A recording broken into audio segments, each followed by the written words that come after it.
Alrighty, welcome back. We're sitting back down with Shannon, and we're joined with Teddy Cruz, and we're going to talk about you have a fight coming up, and you've been training at Teddy's gym. So tell us a little bit more about what you got going on with this fight. Yeah, it's exciting. 9Round, the company that we started, we're the official fitness sponsor of Karate Combat. And Karate Combat's this new fight league.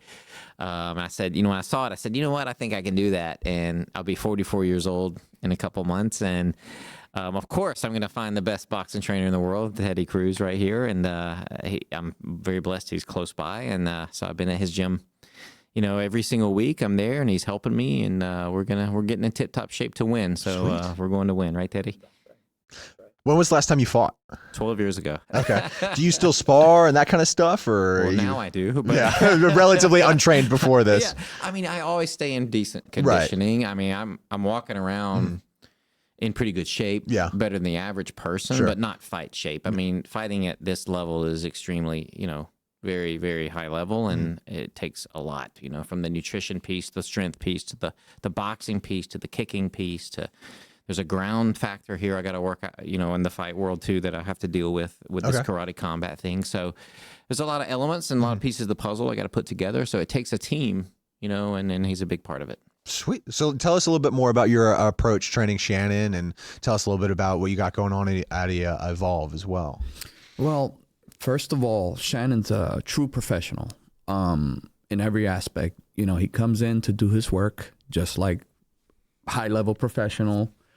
What do I have to do? And we take step by step based on day by day, how he's feeling. And then we try to set up our sparring days. Just, we're building from what we started. Again, he's working his way to get him ready. So it's a process. Right. Everything is not going to be rushed in, start fighting. He has to get his body acclimated. Again, he's, like he mentioned, he's in there training just like the normal guys that are doing it, with guys that are there 20 years younger as well. And he's right there toe-to-toe with these guys, awesome, working just as they are. Sweet. So how far out is the fight?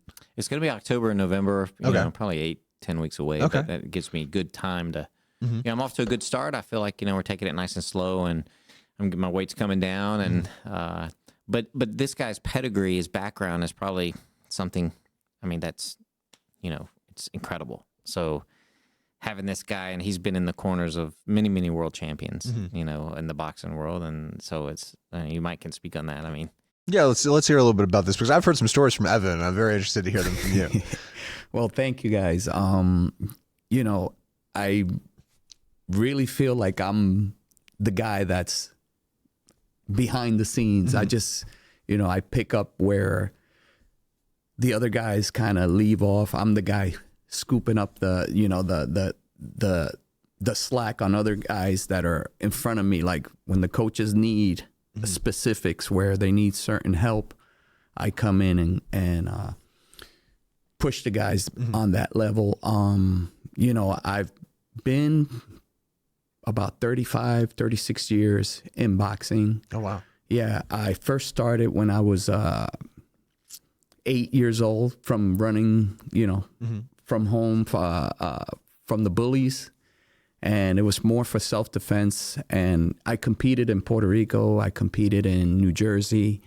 Over there, I learned, how to train from some of the legendary trainers, back from the old school trainers, back from like Custamato, Dundee, Dominic Buffano, Amoroso. These are names, Georgie Benton, that are in boxing books. Yeah. And I was blessed growing up in New Jersey, coming from a family of 18 brothers and sisters. Oh, wow. From Puerto Rico, just different. During the time of the 70s where, there was a little racial tension. Lots of tension, and every day I used to look out the door when the bell rang, if I had to run home, because there was 4 guys waiting to beat me up or take my money. So I would run home. My mother told me one day, look, hit them with whatever you have, a book, your book bag, a shoe, but defend yourself. If you don't, you're going to get it from me. And my mother was she was scarier than any guy. Yeah. So during that time, my brother, he was a boxer. He was going to boxing. He was competing in Puerto Rico. And, you know, I decided to learn how to box. And the gym, again, that I went to, Buddy McGirt was training Chuck Webner that he fought back when Ali fought. So these were legendary guys that I was seeing right there at the gym. And I was, you know, like, wow. And, you know, I took it on. I was a sponge. Mm-hmm. I was learning. I was just learning from the old process. Mm-hmm. There's no shortcuts. There's, you know, and that's what I've learned, and that's what I've transitioned, and that's, you know, from that era till now, that's what I've been, you know, staying to the recipe. Yeah. You know, well, it's a very intense environment that you came from. Like, you kind of hit on it. Like, you have a time period where you faced a lot of adversity. It's like culturally and just socially among your peers, and you found like a lot of people who are in fitness or strength sports or fighting, they're looking for an outlet or a way to protect themselves. They're just looking for a solution. And now you have this solution that you absorbed from these, you know, legendary people that you were around. You can now apply to your own business and help your own community and find other men and people and who come to your gym and have similar experiences that you can now help, which is a pretty awesome job.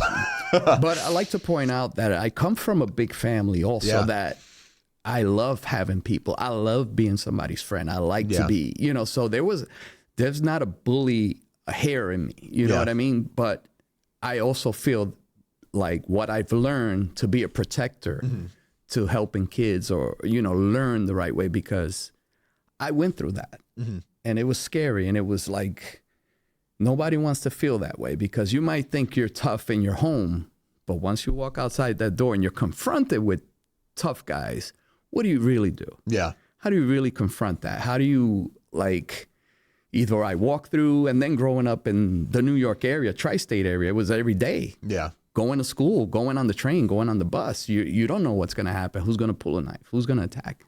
So to develop, you know, how to process and get away from that fear, it was learn. And that's what I was doing, just absorbing everything. That's incredible. And now you get to give this gift to not only your community, but now Shannon as well. And Shannon, this is a pretty crazy fight you got lined up, man. Yeah, this is exciting. You know, I'm blessed, got a great people around me, and great attitude, and that's what it takes, man. We can do it. So it's going to be fun. I'm excited. We're going to do it. Yeah. Well, I can't wait to, hopefully we'll have you both back on again once you have some more details. And I'm sure me and the rest of our Brits crew will be coming out and supporting. So appreciate it. That's really exciting. Thank you both for sitting back down with us. Absolutely. Awesome. Cut. Nice, man.